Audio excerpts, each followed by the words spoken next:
그러므로 예수께서 자기를 믿은 유대인들에게 이르시되 너희가 내 말에 거하면 참 내 제자가 되고 진리를 알지니 진리가 너희를 자유케 하리라.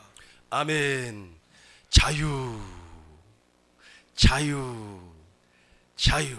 이 자유라는 제목으로 하나님 말씀 선포하겠습니다. 세미나를 진행하겠습니다. 이 자유, 이 자유의 율법. 이제 오늘 세미나의 결론으로 가면 자유의 율법이라고 하는 것이 나와요.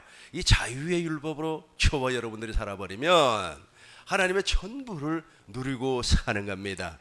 자유의 율법이 있어요. 그것이 무엇인지 이제 하나하나 살펴보도록 하겠습니다. 다시금 오늘 본문의 말씀 다시금 우리 큰 목소리로 읽겠습니다. 그러므로 예수께서 자기를 믿은 유대인들에게 이르시되 너희가 내 말에 거하면 참 내 제자가 되고 32절입니다. 진리를 알지니 진리가 너희를 자유케 하리라. 진리를 알아야 돼요. 진리를 알지니 그랬잖아요.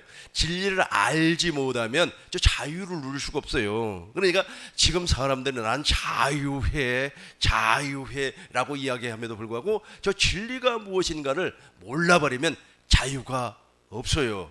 그 사람에게 자유가 없습니다. 제가 2박 3일 동안 일본을 다녀왔습니다. 일본 선교를 위하여서 출발할 때는 아주 기뻤어요. 와, 일본이라고 하는 나라 미지의 나라인 것 같기도 하고, 근데 막상 가가지고 너무너무 실망을 했습니다. 왜냐하면은 일본 기독교 연합회 회장을 제가 만났었는데 그 회장님이 정말로 사람이 좋아요. 아주 친절하고 너무너무 좋아요. 신학적으로 많은 지식을 가지고 있더라고요. 그래서 제가 질문을 했습니다. 일본 기독교가 왜 이렇게 세락했습니까? 본래 일본에는 우리보다도 훨씬 먼저 기독교가 들어왔어요. 그런데 일본에서 그 기독교가 잘 자라고 꽃을 필 무렵에 꽃을 피지 못하고 떨어져 버렸단 말이에요. 주저앉아 버렸어요. 그 이유가 무엇입니까? 라고 질문을 했습니다. 그랬더니 그 기독교 연합회 회장님이 잘 모르겠다는 거예요. 잘 모르겠다. 근데 나는 알아요. 그 정답을 제가 말씀을 해 드리려고 했더니 내 말을 받을 만한 그릇이 못 되는 것 같아요. 그래서 제가 이렇게 이야기를 했습니다. 목사님, 일본 기독교에서는 이 복음에 대해서, 진리에 대해서, 특별히 성경에 대해서 어떻게 이해를 하고 해석을 하고 있습니까? 그랬더니 성경을 이야기로 한다는 거예요. 이야기. 그럼 무엇이 중심입니까? 그랬더니 신학이, 학문이 중심이 되는 거예요. 학문이 중심이 되는 것은 아주 중요합니다. 그러나 신앙 없는 학문, 복음 없는 학문, 진리 없는 학문은 오히려 독이 돼버려요. 그것으로 말미암아 무엇을 꽃피울 수가 없어요? 복음을 꽃피울 수가 없어요. 그러다 보니까 그 목사님 안에 내가 보니까 자유가 없어. 자유가 없어. 예절을 지키려고 하고 최대한 나에게 겸손을 또 예의를 갖추어서 대답하려고 하는데 내가 보기에는 자유가 없어요. 그 안에 하나님의 생명이 존재하지를 아니합니다. 그래서 제가 또 물어봤습니다. 전도를 어떻게 합니까? 그랬더니 전도를 못하고 있어요. 왜 그렇습니까? 그래서 일본 문화는 예절을 그렇게 중요하다고 중요하게 그렇게 생각한다 그래요. 그러니까 어릴 때부터 남에게 피해를 끼치는 일, 피해를 주는 일을 아예 하지 말라고 가르친다 그래요. 그래서 전도를 하는 것은 상대방에게 피해를 주는 행동이라는 겁니다. 오, 예수 믿으세요. 우리 예수 믿어야만 합니다. 우리가 복음으로 말미암아 구원받고 물과 성령으로 거듭나야 됩니다. 이 말이 상대방에게는 신뢰가 된다는 거예요. 그래서 복음을 중고를 안 해버려요. 그러면 어떤 사람이 예배당에 오는 겁니까? 자발적으로 오는 사람들에게만 설교를 하는 겁니다. 교회 프로그램을 제공을 하는 거예요. 자발적으로 누가 오겠습니까?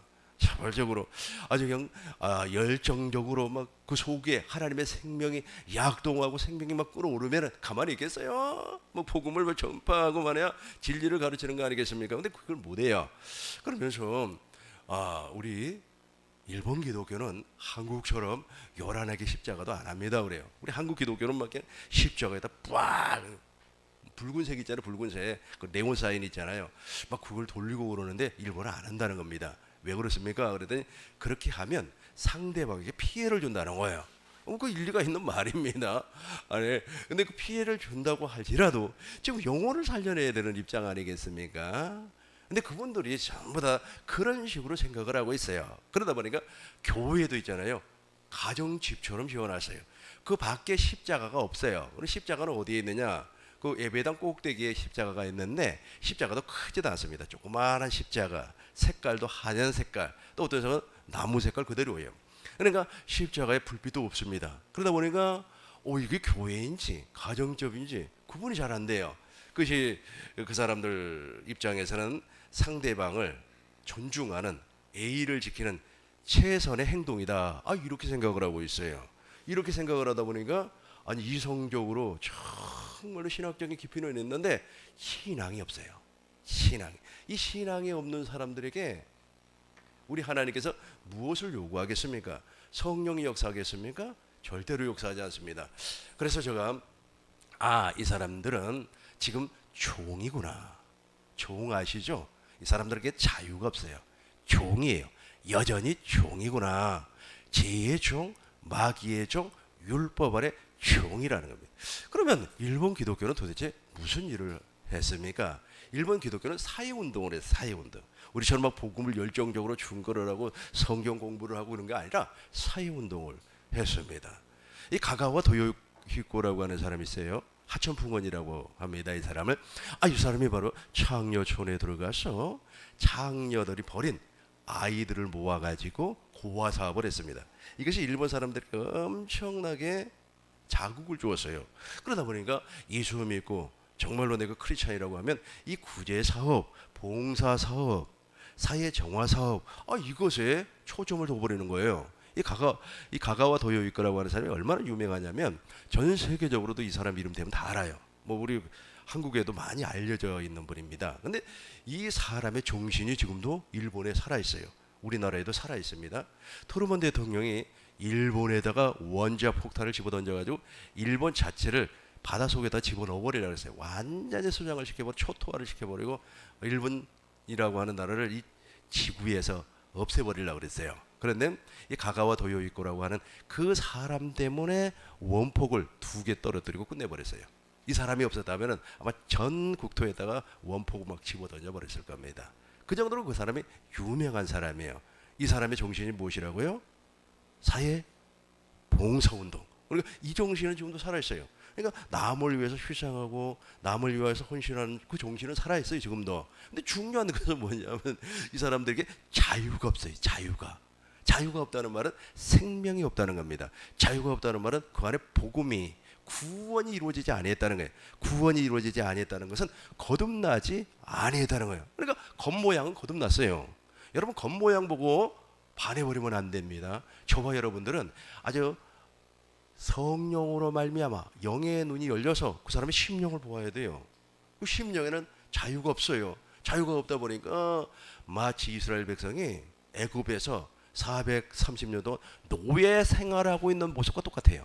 그러니까 겉모양은 훌륭해 보이지만은 안에는 노예예요. 그러니까 자유가 없어요. 자유가. 그래서 이분들에게 진짜 필요한 것이 복음이구나라고 생각을 했습니다. 그리고 일본 도쿄 시내를 이렇게 많이 돌아다녔어요. 도쿄 시내를 이렇게 돌아다녔는데 제가 이제 몇 군데를 안 갔습니다. 뭐 시노쿠부 같은 데는 안 갔어요. 왜냐하면 거기에는 너무 번화가가 있기 때문에 가면 영적으로 좀 문제가 있을 것 같아요. 안 가버리고 이제 시내를 이렇게 돌아다니는데 꼭 우리나라 울지로 같아요. 울지로이죠. 막 DVD 팔고 그다음에 CD 팔고 그 사람들은 아직까지 DVD 문화가 있는 것 같아요. 우리나라는 DVD 문화가 지금 사라진 지 오래됐죠. 그러니까 30년, 40년 전의 모습이 그대로 있더라고요. 그리고 지하철도 타봤더니 지하철 천장이 너무 낮아요. 그리고 지하철 천장이 막 이렇게 뜯겨 있어요. 이게 막 낡아져 있어요. 그런데 그걸 뭐라고 하죠? 구물망으로 이렇게 막아놨어요. 그걸 보수를 안 하고 있어요. 이렇게 보수를 안 하지? 알고 봤더니 일본은 지하철이 다 민영이에요. 개인 회사에서 이렇게 운영을 하더라고요. 우리 한국은 국가에서 운영을 하잖아요. 그러니까 바로 고쳐버려요. 저 빨리 고쳐라. 저 사람들은 아직까지 안 고쳐놨을 거예요. 아무튼 좀 뭔가 이렇게 답답한 느낌을 받았고 또 사람들을 만났을 때 자유롭지를 못해요. 꼭 눈치를 보는 것 같고 그래요. 그래서 저 사람들에게는 진짜 복음이 필요하겠구나. 가짜 복음 말고 뭐 으쌰으쌰하고 그럼 으쌰으쌰하고 그러면 그 사람들이 오히려 우와 남에게 피해를 준다 그래가지고 진짜 복음을 안 받아들일 것 같아요. 그래서 우리가 예수님께서 말씀하신 것처럼 그 누룩 피우 있잖아요. 가루 서말 속에 여자가 누룩을 집어넣었더니 밤새 부풀어 올랐잖아요. 그런 것처럼 누룩을 집어넣는 그런 복음을 증거를 해야 되겠더라고요. 소리 소문 없이 가서 복음을 증거를 하면 그 복음이 그 안에 들어가서 누룩처럼 이렇게 부풀어 올라 하나님의 생명으로 거듭나겠더라고요. 그것을 내가 이제 깨닫고 왔어요. 그래서 우리 하나님께 기도를 했더니 이 자유가 중요하다. 그래서 오늘 자유에 대해서 세미나를 통해서 살펴보도록 하겠습니다. 우리 32절 보겠습니다. 31절부터 32절까지입니다. 그러므로 예수께서 우리 같이 하겠어요? 그러므로 예수께서 자기를 믿는 유대인들에게 이루시되 너희가 내 말에 거하면 참 내 제자가 되고 여기까지 보겠어요. 그러니까 그러므로 예수를 다루고 있는 사람들에게 우리 주님께서 무엇이라고 말씀을 하셨냐면 참 내 말에 거하면 저 말이 무슨 말입니까? 로고스에 거하면 생명에 거하면 그리스도 예수 안에 거하면 누구의 제자가 된다는 겁니까? 예수님의 제자가 되고 그리고 나서 예수님의 제자가 되니까 무엇을 알 수가 있다고요? 진리가 무엇인가를 알게 돼요.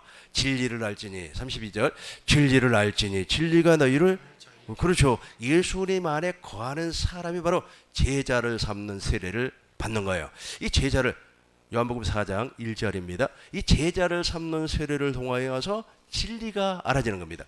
우리 목사님 큰 목소리로 읽어주세요. 예수의 제자를 삼고 세례를 주는 것이 요한보다 많다 하는 말을 바리새인들이 들은 줄을 주께서 아신지라. 2절입니다. 큰 목소리로 같이 해요. 예수께서 친히 세례를 주신 것이 아니요 제자들이 준 것이라. 그렇죠. 저 제자를 삼는 세례가 있어요. 제자를 삼는 세례가 바로 주님의 비밀, 천국의 비밀, 복음의 비밀을 가르쳐 주는 겁니다. 이렇게 가르침을 받을 때 진리 안에 거할 수가 있어요. 진리를 그러니까 제자들은 예수님을 소개하는 거고 예수님은 그 즉시 제자들에게 진리가 무엇인가를 가르쳤다는 겁니다. 마태복음 보겠어요. 마태복음 4장 23절입니다. 마태복음 예수께서 온 갈릴리에 두루 다니셨어요. 우리 목사님 큰 목소리로 읽어주세요. 예수께서 온 갈릴리에 두루 다니사 저희 회당에서 자 여기까지만요. 저희 회당에서 무엇을 가르쳤어요? 진리를 가르쳤어요. 진리를. 그러니까 예수님의 제자들은 제자를 삼는 세례를 통해서 예수님에 대해서 가르쳤어요. 예수님이 누구이며 말씀이 육신이 돼서 오셨지 않습니까? 왜 오셨으며 자기 백성을 구원하기 위해서 무엇 때문에 십자가에서 죽으셨으며 첫 것을 배우고 두 번째 것을 세워주기 위해서 왜 부활하셨으며 네 안에서 하나님의 언약 즉 아브라함과 이삭과 야곱의 언약을 이루어주기 위해서 이렇게 제자들에게 가르쳤어요. 근데 예수님은 제자들에게 바로 무엇을 가르쳤다고요? 진리가 무엇인지를 가르쳤다는 겁니다. 다시 한번 큰 목소리로 읽겠습니다. 예수께서 온 갈릴리에 두루 다니사 저희 회당에서 가르치시며 천국 복음을 전파하시며 백성 중에 모든 병과 모든 약한 것을 고치시니. 아멘. 이 페이지를 보겠습니다. 이제 이 페이지를 보겠어요. 무엇을 가르쳤다고요? 진리를 가르쳤어요. 성경에는 이 진리라고 하는 것을 5가지로 설명을 하고 있습니다. 이 진리가 깨달아져야만 자유가 온다고 그랬습니다. 지금 우리가 말하는 자유가 그런 자유가 아니에요. 어떤 사람은 말이야 우리가 자유를 얻어야 된다, 자유를 얻어야 된다, 자유를 얻어야 된다 그러면서 TV에 나와가지고 51분 동안 막 연설을 하고 그러더라고요. 그럼에도 불구하고 그분 내가 보니까 자유가 없어요. 자유가 없어요. 그 속에는 무엇이 존재하고 있습니까? 자기 고집과 자기 아집과 자기 그 드러냄, 자기 자랑이 꽉 부자고 있어요. 이 사람 자유를 누리는 사람이 아닙니다. 종이의 종, 누구의 종? 누구의 종? 마귀의 율법의 죄 아래 종이라니까요. 그럼에도 불구하고 그걸 못 깨달고 있더라고요. 그러나 자유를 누리는 사람들은요 거기에서 이미 해방이 돼버리는 겁니다. 저와 여러분들이 확실하게 자유를 누릴 줄로 믿습니다. 그러니까 자유를 누리려면 무엇을 가르침 받아야 된다고요? 진리를 가르침 받아야 돼요. 진리. 그러니까 진리라고 하는 것은 세상 사람들이 말하는 그걸 진리라고 하지 않아요. 어떤 사람은 말이야 아침에 태양이 뜨고 저녁에 태양이 지고 그리고 하늘에는 별이 쏟아지고 이걸 진리를 자연의 법칙을 진리라고 이야기하고 있어요. 그 자연의 법칙을 누가 만들었습니까? 창조주 하나님이 만들었죠. 그럼 누가 진리가 되는 겁니까? 창조주 하나님이 진리가 돼야 되는 거예요. 그 피조물은 진리가 될 수가 없어요. 피조물은 왔다가 사라지는 겁니다. 이 꽃이 정말 아름답지 않습니까? 이거 얼마 갈 것 같아요? 일주일? 2주일? 열흘? 언젠가는 사라져 버려요. 이게 진리가 아닙니다. 그러나 진리는 영원한 거예요. 영원한 것이 진리입니다. 근데 이 진리를 알지를 못해버리기 때문에 무엇을 누릴 수가 없다고요? 자유를 누릴 수가 없어요. 그러니까 이 자유라고 하는 표현이 성경에는 약 한 60번 정도가 나와요. 근데 구약에서 말하는 자유는 어떤 사람이 말이야 노예로 있었어요. 특별히 이스라엘 백성들이 애굽에서 400년 동안 노예로 있었습니다. 거기에서 해방되는 것이 자유였어요. 그리고 어떤 사람이 종이었습니다. 종이 돼가지고 희년이 됐어요. 그 사람 또 해방시켜 줬어요. 자유를 주었단 말이에요. 그러니까 노예 생활에서 벗어나는 것을 자유라고 그렇게 표현을 해요. 그럼 신약에서는 어떻게 표현을 하고 있습니까? 자유를 예수님 자신이 자유라는 거예요. 예수님이 내 안에 계시면 너는 죄에서 자유함을 받고 율법 아래 자유함을 받고 죄에서 자유함을 받는다는 거예요. 마귀 안에서 해방이 되었다는 거예요. 이걸 자유라고 하는 거예요. 그러니까 여기에서 벗어나기 위해서는 무엇을 해야 된다고요? 진리가 무엇인가를 확실하게 성령께로부터 깨우침을 받아야만 합니다. 첫 번째 진리는 하나님 자신이 진리입니다. 목사님이 순서대로 읽어주세요. 시편 31편 5절입니다. 내가 나의 영을 주의 손에 부탁하나이다. 진리의 하나님 여호와여 나를 구속하셨나이다. 진리의 하나님 여호와여. 그러니까 진리의 하나님, 하나님이 진리라는, 창조주 하나님이 진리라는. 여러분 창조주 하나님을요 창조주 하나님으로 대우하지 아니한 사람이 엄청나게 많습니다. 그러니까 하나님이 우리하고 똑같은 피조물인 줄 알고 있어요. 그러면서 하나님을 말씀하라고 있습니다. 살아계신 하나님, 살아계신 하나님, 전능하신 하나님 그렇게 말을 해요. 그럼에도 불구하고 하나님을 인간처럼 생각을 해버려요. 그래가지고 하나님의 이름을 망령되이 일컬어버린다니까요. 하나님의 이름을 어떻게 한다고요? 망령되이. 하나님의 이름을 망령되이 일컬어버리면 어떻게 되어버리는 겁니까? 그 사람은 저주를 받아요. 죄 없다 아니한단 말이에요. 그냥 그 죄로 말미암아 심판을 받게 되어 있어요. 여기서 망령되이라고 하는 말은 무엇입니까? 헛되기, 하나님의 헛되게. 그러니까 하나님이 이 우주를 창조하시고 저와 여러분들의 생사화복을 주장하시는 그 하나님으로 믿지 않는다는 겁니다. 자기 친구야 친구. 그래서 하나님 까불면 죽어 이런 소리 나오고 그래요. 하나님을 무엇으로 인정하지 아니하기 때문에 진리의 하나님, 창조주 하나님으로 인정하지 아니하기 때문에 그렇습니다. 두 번째는 예수님이 진리입니다. 계속해서 목사님 읽어주세요. 내가 곧 길이요 진리요 생명이니. 요한복음 14장 6절입니다. 예수께서 가라사대 내가 곧 길이요 진리요 생명이니 나로 말미암지 않고는 아버지께로 올 자가 없느니라. 그렇죠. 예수님이 진리예요. 예수님이 길이란 말이에요. 예수님이 생명입니다. 나로 말미암지 아니하고는 여러분 정말 아주 뼛속에까지 새겨야 됩니다. 주가 있지 않습니까? 청년 때 기차를 타고 이렇게 시골을 내려가는데 옆에 있잖아요. 어떤 이상한 아줌마가 탔어요. 그 이상한 아줌마가 머리를 이렇게 비녀를 꽂고 그다음에 까만 저고리 입고 하얀 치마 입고, 내가 반대로 얘기했나? 원불교 선생님이잖아요.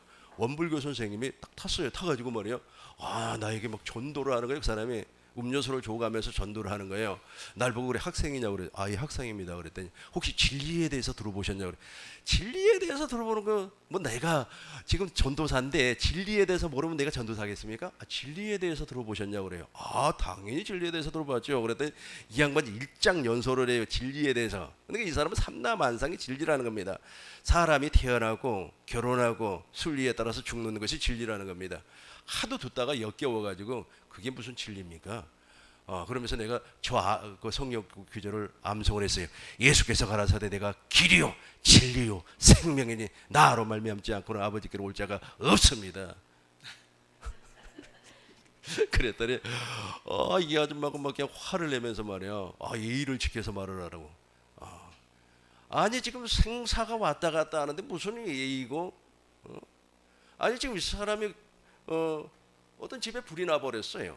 불이 났어요. 불이 나가지고 막 사람 살려주세요 막 소리 지르고 그러는데, 아이고 말이야, 예의를 지켜야 된다고 말이야. 그러면서 열쇠 가게 전화해가지고 아저씨 빨리 오세요. 열쇠 가게 빨리 오세요. 이거 우리가 아직 딸 수가 없습니다. 열쇠 아저씨가 따주셔야 됩니다. 그건 또 열쇠 아저씨가 오셔갖고 그럴 거 아닙니까? 아저씨의 집 맞아요. 주민증 내주세요. 또 이게 다 절차 밟아. 그러면 언제 구해요? 이미 죽어버렸죠. 이럴 때는 어떻게 돼요? 뭐 급히 뛰어가서 창문을 깨든지 아니면은 말이야 문을 말이야 파괴를 하든지 하고 들어가서 사람을 구해내는 것이 1차적인 목표 아니겠습니까? 그런데 이 진리 사령을 하고 있더라니까. 열 이렇게 올라와가지고 내가 어떻게 해버렸다고요? 우리 같이 한번 읽어봐요. 시작. 예수께서 내가 곧 길이요 진리요 생명이니 나로 말미암지 않고는 아버지께로 올 자가 없느니라. 예수께서 말씀했습니다. 내가 곧 길이요 진리요 생명이니 나로 말미암지 아니하고는 절대로 아버지께 갈 수가 없어요. 세 번째, 성령 하나님이 진리입니다. 읽어주세요. 요한복음 16장 13절입니다. 읽어주세요.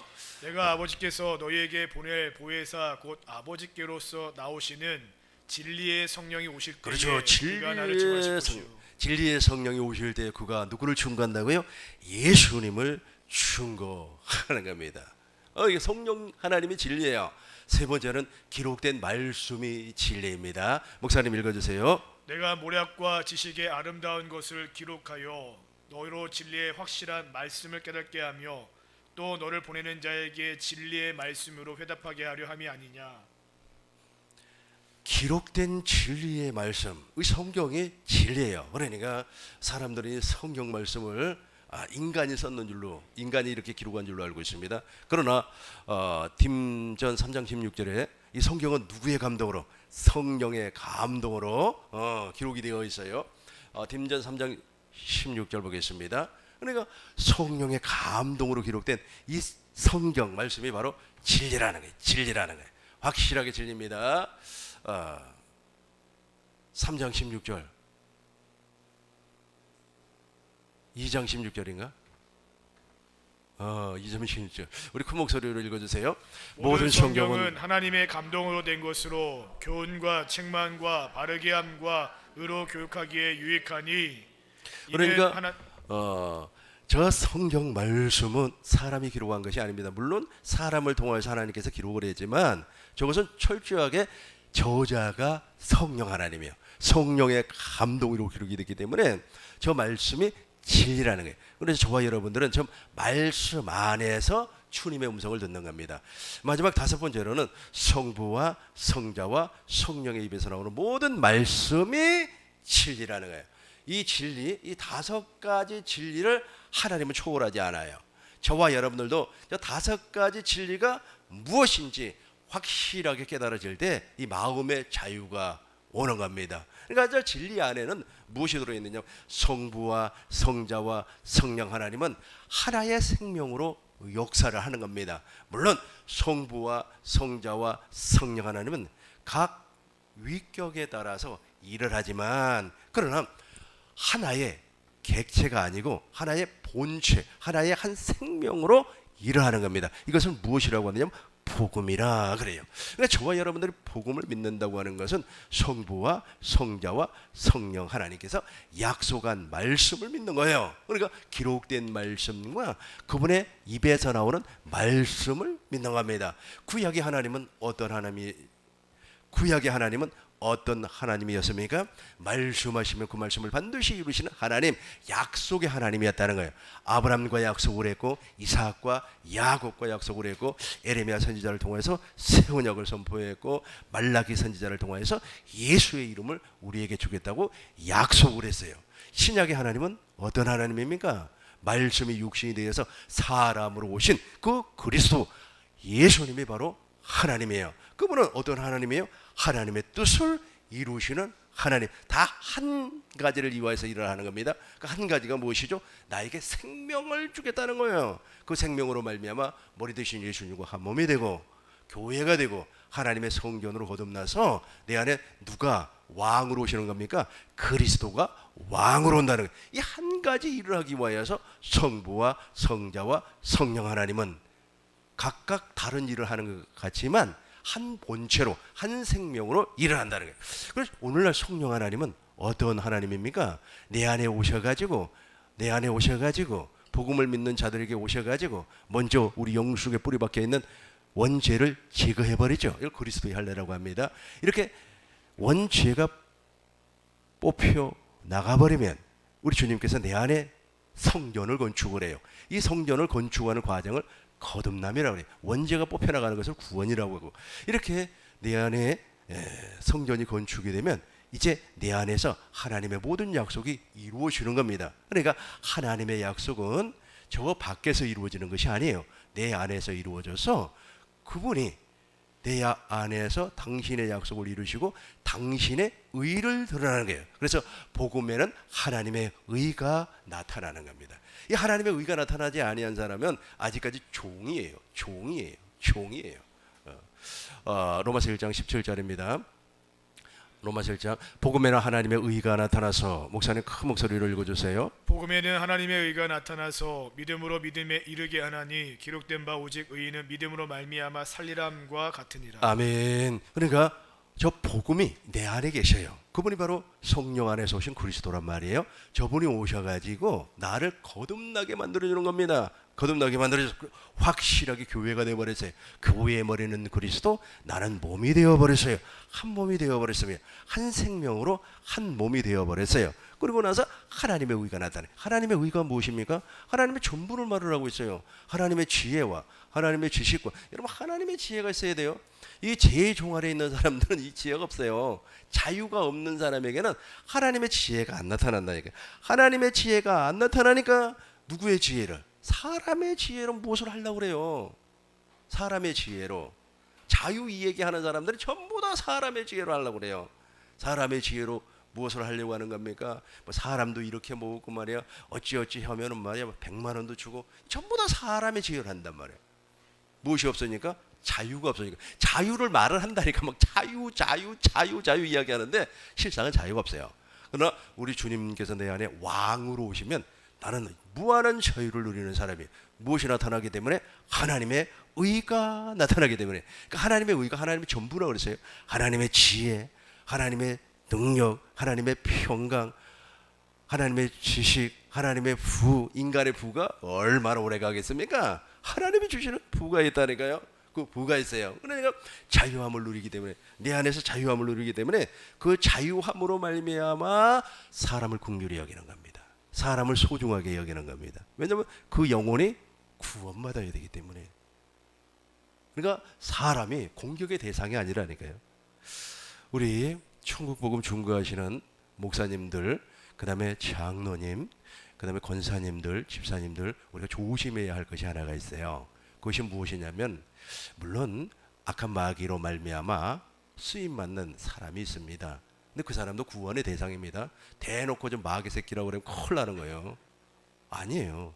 하나님의 형상을 따라 모양으로 창조된 아름다운 사람이에요. 근데 문제는 무엇입니까? 하나님의 형상을 잃어버렸다는 것이 문제죠. 하나님의 형상을 잃어버렸어요. 하나님의 영광을 잃어버렸어요. 무엇만 남아있습니까? 모습만 남아있어요. 그리고 그 영혼이 파괴가 되어버렸습니다. 그럼에도 불구하고 우리 주님께서 복음으로 말미암아 다시금 창조해 주시겠다는 겁니다. 깡패도 창조해주고, 건달도 창조해주고, 학자도 창조해주고, 의사도 창조해주고, 변호사, 검사, 판사도 창조해주겠다는 거예요. 그 창조된 것을 구원이라고 그래요. 그러고 나서 거기서부터 이제 속에서 무엇이 지어지는 겁니까? 하나님의 나라, 천국, 교회, 하나님의 성전이 지어주는 겁니다. 이걸 거듭남이라고 그래요. 거듭남. 그래서 물과 성령으로 거듭나지 아니하면 결단코 하나님의 나라에 들어갈 수가 없어요. 그러니까 우리가 참 조심해야 되겠죠. 더 중요한 것은 무엇이냐면, 그런 소리가 막 쉽게 나와버리는 거예요. 그 사람이 자유가 없다는 거예요. 불안하다는 뜻입니다. 자유가 없어요. 자유가 있으면 여러분 넉넉합니다. 이제 2페이지를 보겠습니다. 2페이지. 중간 정도를 봐봐요. 우리 목사님 한번 좀 읽어주겠어요? 하나 둘 셋. 성경에는 약 60번. 여기 페라고레프를 한번 좀 읽어주세요. 성경에는 약 60회 정도 자유라는 단어가 나옵니다. 종의 위치에 있었던 사람이 해방되었을 때 종종 자유라는 단어가 쓰이지만 신약에서는 율법 아래 있는 사람, 죄 아래 있는 사람, 마귀 안에 갇혀 있는 사람이 구원받았을 때 자유라는 단어를 사용했습니다. 예수님과 대화를 나눈 유대인들은 마귀 아래 있었기 때문에 자유가 없습니다. 예, 이제 성경 보겠습니다. 43절, 8장 43절, 요한복음 8장 43절부터 보겠습니다. 지금 이 상태에 대부분 놓여 있어요. 제가 일본 가서 만났던 목사님들이 전부 다 여기에 잡혀 있어요. 예절은 정말 난 참 일본 여자들하고 살면 좋겠더라고요. 정말로 친절해요. 참 그런 사람도 있구나. 근데 일본 교회에는 남자들이 이렇게 설거지를 하면 여자들이 반대를 한다 그래요. 남자가 무슨 설거지를 하냐? 자기네들이 하겠다는. 엄청나게 남자들에게 순종적이에요. 남자분들 일본 여자하고 다 결혼하고 싶죠. 그런데 내가 보기에는 자유가 없어요. 자유가. 이 자유가 없다 보니까 어찌하여 내 말을 깨닫지 못하느냐. 목사님 이제 43절과 45절까지 우리 목사님이 한 절, 여러분들이 한 절 큰 목소리로 읽겠습니다. 어찌하여 내 말을 깨닫지 못하느냐? 이는 내 말을 들을 줄 알지 못함이로다.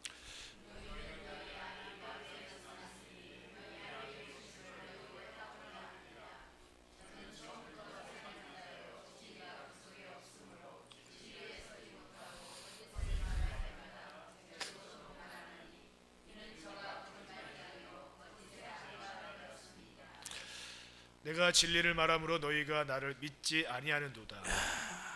지금 이 사람들이 지금 누구 아래 종이라는 겁니까? 마귀 아래 종이라는 거예요. 우리 33절 보겠습니다. 33절 보면 이 사람들이 아브라함의 후손이라고 그래요. 예수께서 대답하시되 진실로 진실로 죄를 범하는 자마다 제 종이라 그런단 말이야. 너 지금 네 안에 마귀가 있어. 네 안에 그 마귀로부터 너는 벗어나야 돼. 이런 말씀을 우리 주님은 지금 영적으로 하고 있는 겁니다. 계속해서 보겠어요. 종은 영원히 집에 거할 수가 없어요. 계속해서 목사님 읽어주세요. 그러므로 아들이 너희를 자유케 하면 너희가 참으로 자유하리라. 그렇죠. 아들 외에는 못하는 겁니다. 저 진리 외에. 그러니까 예수님이 진리 아닙니까? 내가 곧 길이요 진리요 생명이라고 그랬으니까 저 진리를 깨우치지 못하면, 진리를 깨닫지 못하면 절대로 자유를 못 누린다는 겁니다. 자유를 못 누려요. 자유를 못 누리기 때문에 용서도 안 되고 화해도 안 되고 내 편은 좋은데 상대편은 아주 싫은 거예요. 아주 싫은 거예요. 무엇이 없기 때문에? 자유가 없기 때문에. 그래서 제가 일본에서 느낀 것이 바로 그거란 말이에요. 이 사람들은 물질적으로 풍요롭게 살고 정말로 전철에서 말하는 사람들은 한국 사람밖에 없어요. 전철 타고 가는데, 지하철을 이렇게 타고 가는데 어디서 한국말이 들려요. 일본 사람들 한마디도 안 해요. 진짜 아주 훈련 잘 되더라고요. 네, 완전 군대 같아요. 군대. 거대한 군대가 이렇게 움직이는 것 같아요. 훈련 받은 군인들처럼 한마디도 안 해요. 근데 어디서 한국말이 들려? 저 한국 사람이구나. 근데 지하철을 타 보니까 있지 않습니까? 음성으로는 한국 말을 서비스 안 해요. 영어도 안 합니다. 일본 말만 해요. 어느 역에 하차한다고. 그런데 문자 서비스는 해요. 문자로는 이렇게 딱 떠요. 이렇게 전광판에 어느 역에 정차를 한다. 이번 내릴문은 오른쪽이다. 한글로 이렇게 떠요. 신기하더라고요. 영어로도 안 떠. 일본어하고 한국어만 떠요. 그 정도로 한국 사람들이 많이 간다는 거겠죠. 그래서 어디서 한국 사람들 막 그 소리가 들려요. 딱 돌아보면 한국 사람들이야. 일본 사람 말 안 해요. 한국말. 근데 멋있잖아요. 그럼에도 불구하고 이 사람들은 무엇인가에 이렇게 잡혀 있는 느낌이에요. 엄청나게 잡혀 있어요. 자유가 없어요. 그렇다고 해서 예절을 가볍게 여기고 함부로 생활하는 뜻이 아닙니다. 우리는 진리 안에서 확실하게 자유를 누릴 줄로 믿습니다. 그러니까 저 진리가 없어요. 저 사람들은 진리를 가르침받지는 못했다는 뜻입니다. 누구를 통하여? 성령 하나님을 통하여서. 제자 삼는 세례는 예수님의 제자들이 가르친단 말이에요. 저와 여러분들이 그걸 가르쳐줘야 되는데 그걸 가르침받지 못하다 보니까 자유가 무엇인가를 몰라요. 자유가. 지금 우리 한국에도 자유 이야기하지만 진짜 자유가 무엇인가를 모르는 사람들이 의외로 많이 있습니다. 자유. 저와 여러분들은 확실하게 율법 아래에서 자유, 죄에서 자유, 마귀 아래에서 자유를 얻은 줄로 믿습니다. 그러므로부터 읽겠습니다. 그러므로 아들이 목사님 크게 읽어주세요. 그러므로 아들이 너희를 자유케 하면 너희가 참으로 자유하리라. 계속해서 보겠어요. 나도 너희가 아브라함의 자손인 줄 아노라. 그러나 내 말이 너희 속에 있을 곳이 없으므로 나를 죽이려 하는도다. 그렇죠. 저 사람들도 아브라함의 자손이라고 그래요. 그러나 주님의 말씀이 그 안에 없다니까. 주님의 말씀이 그 안에 없다 보니까 무엇을 누리지를 못해요? 자유를. 너는 여전히 마귀 아래 종이라는 거예요. 마귀 안에 종이니까 이 말을 못 알아들어요. 못 알아요. 그 일본 목사님하고 대화할 때 늘 안타까운 게 무엇이었냐면 내 말 뜻을 못 알아듣더라고요. 참 뭐 그 일본 사람들뿐만 아니라 우리 한국에 있는 목사님들도 제가 이렇게 천국 복음을 주는 거라면 그 본질을 이해를 못 하더라니까. 본질을. 제일 중요한 것은 본질 아닙니까? 말의 의도를 파악을 해야 되는데 그걸 몰라요. 무엇이었기 때문에? 자유가 없기 때문에. 우리 아까 읽었던 43절 봐요. 어찌하여 네가 내 말, 어찌하여 내 말을 깨닫지 못하느냐? 이는 내 말을 들을 수 있는 귀가 없어요. 알지를 못하는 거예요. 전혀 알지를 못. 그러니까 진리를 가르침 받아본 적, 진리가 무엇인가를 모른다니까요. 진리 자체를 몰라요. 그러니까 원불교 그 선생님 나한테 뭐 삼라만상이 진리니, 사람은 말에 태어나서 죽어야 된다는 것이 진리니, 그 이상한 소리만 하고 그래요. 근데 열받아가지고 어떻게 했다고요? 예수께서 가라사대 내가 곧 길이요 진리요 생명이니 나로 말미암지 않고는 아무도 아버지께로 갈 자가 없습니다. 예수님이 진리라고 정신 바짝 차리야. 선생님이요 아줌마 그 얘기하니까 생각이 나네. 그때 내가 아줌마라 그랬거든요. 아줌마라 그랬더니 왜 날 보고 아줌마냐고 그래요. 뭐 아줌마라고 갖다 아줌마라고 그러죠. 무엇이라고 합니까? 그랬더니 교모라고 불러달라고 그러더라고요. 지금도 기억이 나요. 그 지도자를 교모라고 그러더라고. 그러니까 우리식으로 얘기하면 뭐 목사 전도사 뭐 이런가 봐. 교모로 불러달라 그래요. 그래서 아예 교모? 예 알겠습니다. 가르치는 어머니라는 뜻인지 아무튼 그렇게 불러달라고 그러더라고요. 그래 불러줬죠 뭐. 아줌마보다는 훨씬 나은 것 같아요. 그래서 이제 44절 보겠습니다. 여기 그래 진리가 없다니까. 진리가 없으면 자유가 없어요. 너희는 너희 아비 마귀에게서 태어났어요. 원죄를 안고 왔다는 거예요. 너가 원죄가 네 속에 뿌리 박혀 있는데 무슨 자유냐? 원죄가 너 안에 지금 뿌리 박혀 있다니까. 그러니까 사람들이 이렇게 생각합니다. 내가 예수 믿으면 원죄가 없어져 버리는 줄 알아 봐. 그러니까 이렇게 이야기해요. 그러니까 당신 예수 믿었지. 이제 사도신경도 하고 주기도문도 하고 이제 집사직분 받았어. 너 세례 받았니? 아니면 침례 받았니? 뭐 어쩌고 저쩌고 해가지고 교회에 대한 프로그램을 조금이라도 공부를 했어. 그러면 너는 이제 구원 받았으니까 원죄가 없어. 원죄가 사라져서 지금부터 자범죄만 이제 회개하면 돼. 이게 맞는 말 같죠? 그러나 틀린 말입니다. 저 원죄는 복음을 믿을 때 진짜 복음 가짜 복음 말고, 그러니까 일본 사람이 가짜 복음 믿었습니까? 진짜 복음 믿었습니까? 진짜 복음 참 복음을 믿었다면은 그 사람들은 그리스도의 할례가 이루어지는 거예요. 예수님께서 그 일을 위하여서 이 땅에 왔으니까 첫 것을 패하고 둘째 것을 세웠다니까. 둘째 것을 세워가지고 내 안에 당신의 생명을 준다는 거예요. 그러니까 우리가 원죄가 사라지려면 여러분들에게 몇 번을 설명을 했기 때문에 오늘도 한 3분만 내가 좀 빌려서 얘기를 하겠습니다. 제가 한 7년 전에 십자가에 다신 주님을 본 적이 있어요. 십자가에 다신 주님을 보니까 주님의 마음이 보여요. 주님의 마음 안에서 아버지의 마음이 보여요. 그 아버지의 마음이 사랑이란 말이에요. 아가페, 생명이에요. 그 생명을 보니까 내가 다 녹아져 버려요. 녹아져 버려요. 큰 용광로에다가 아주 그냥 그 고철 덩어리 있잖아요. 고철 덩어리를 집어넣어 버리면 그 고철 덩어리가 완전히 용에 물로 돼 버리잖아요. 샘물이 돼 버리잖아요. 샘물이. 그런 것처럼 녹아내려 버린다니까요.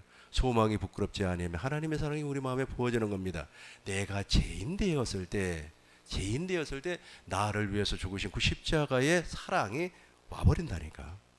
그렇게 해가지고 어떻게 된다고요? 원죄가 사라지는 거예요. 원죄가 사라져야만이 우리가 우리의 죄 지은 자를 용서한 것처럼 형제를 용서할 수가 있어요. 그러니까 형제 미워하고 말이야 정치적으로 이념적으로 나하고 맞지 않는다고 해서 뭐 마귀 새끼 어쩌고 저쩌고 그러면 그 사람 아직 원죄가 있다는 뜻입니다. 마태복음 보겠어요. 마태복음 6장 12절 봐요 목사님. 마태복음 6장 12절 보면은 우리 주기도문 할 때마다 하잖아요. 우리가 우리에게 죄 지은 자를 사하여 준 것 같이 우리의 죄를 사하여 주옵시고. 우리가 우리에게 저 원죄란 말이에요. 우리가 3번이나 나오잖아요. 원죄 아담의 죄가 용서함을 받고 내 속에 뿌리 박힌 원죄가 사함을 받으니까 형제의 죄도 용서가 되는 거예요. 이해가 되죠? 쭉 내려와 보세요, 목사님. 13, 14, 14. 야, 보세요.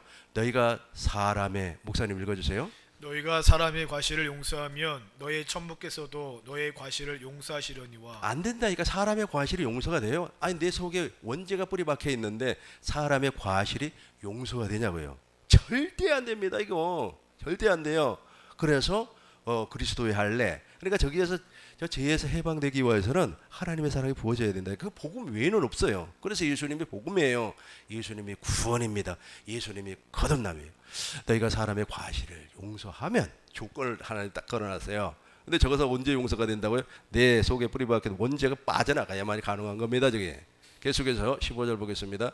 목사님 읽어주세요. 너희가 사람의 과실을 용서하지 아니하면 너희 아버지께서도 너의 과실을 용서하지 그렇죠. 안 아니하시니. 된다니까요. 16절까지 한번 봐요.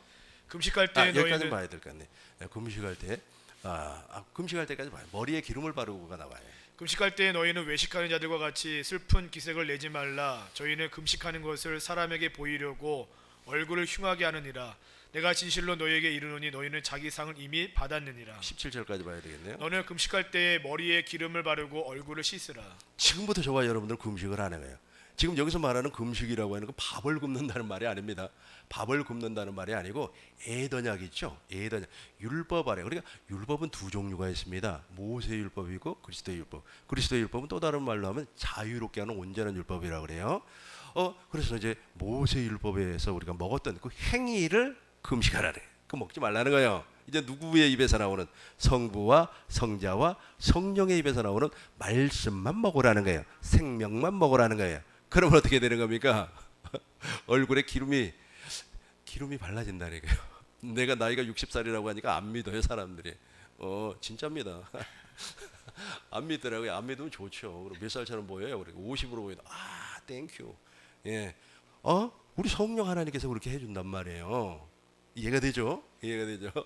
자, 이제 우리 2페이지를 보세요. 2페이지를 내가 써놓은 내용이 이 내용입니다. 그러니까 너는 제 종이에요, 제 종.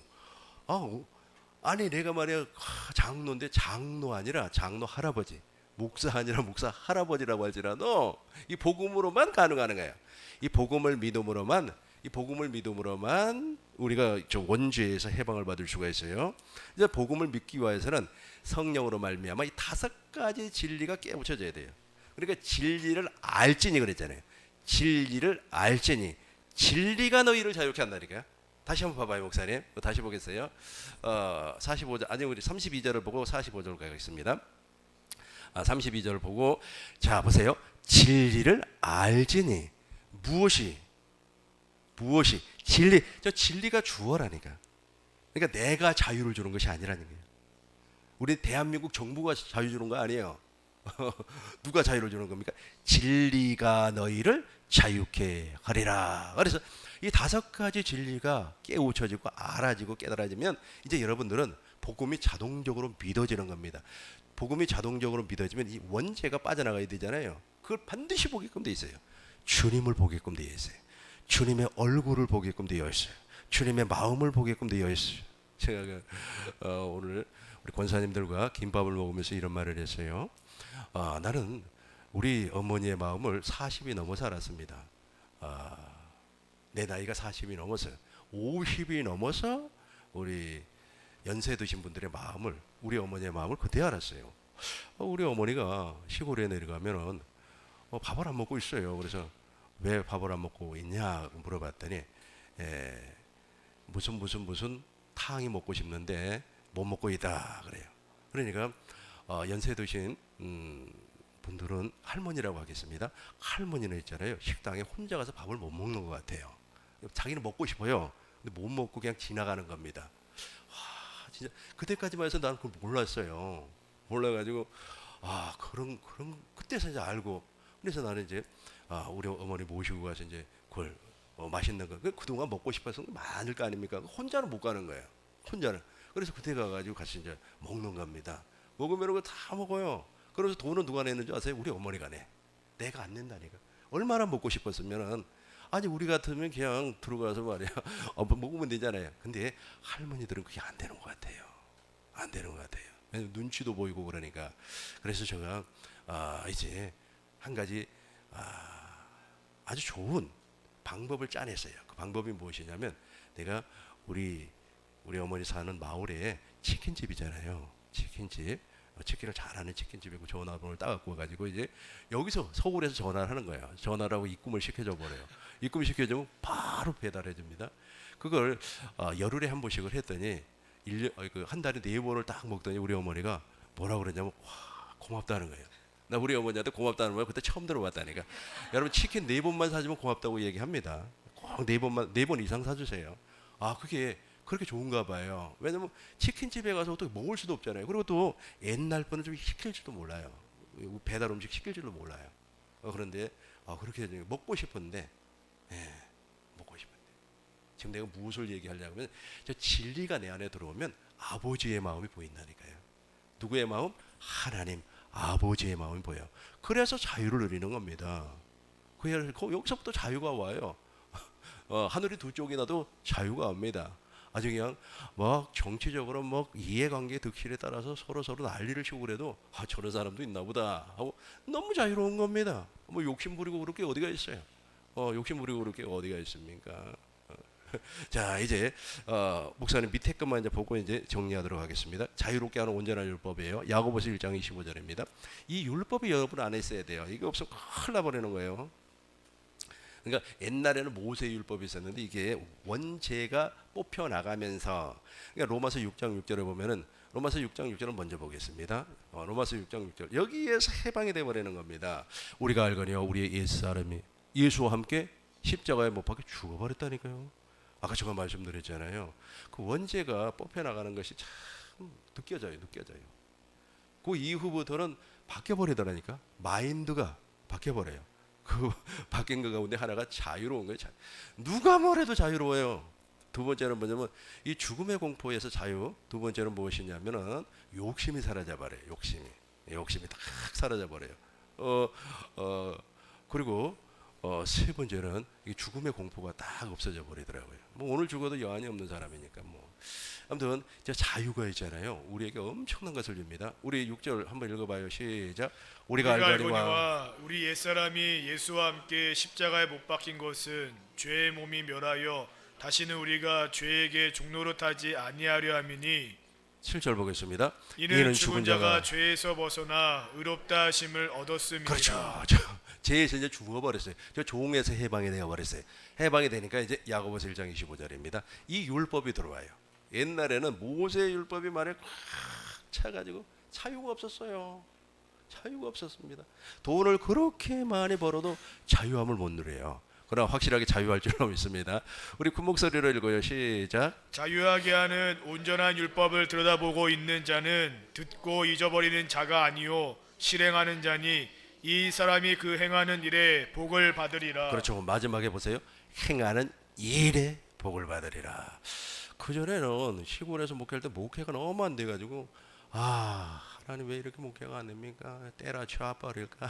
몇 번씩 하루에도 막 올라오고 그랬는데, 아마 제가 우리 어머니의 마음을 알고 저 자유율법을 그대로 실천한 이후부터는 하나님이 나에게 엄청나게 은혜를 주고 복을 주었어요.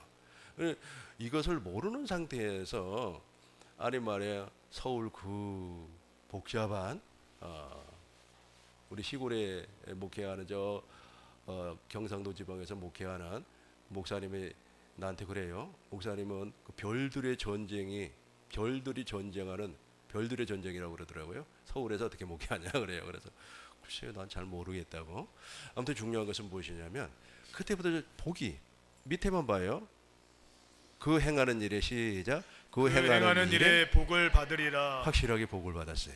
확실하게. 이거였구나. 자유로워요. 그 자유율법을 행하니까. 근데 이게 참 인간적으로 가능하겠습니까?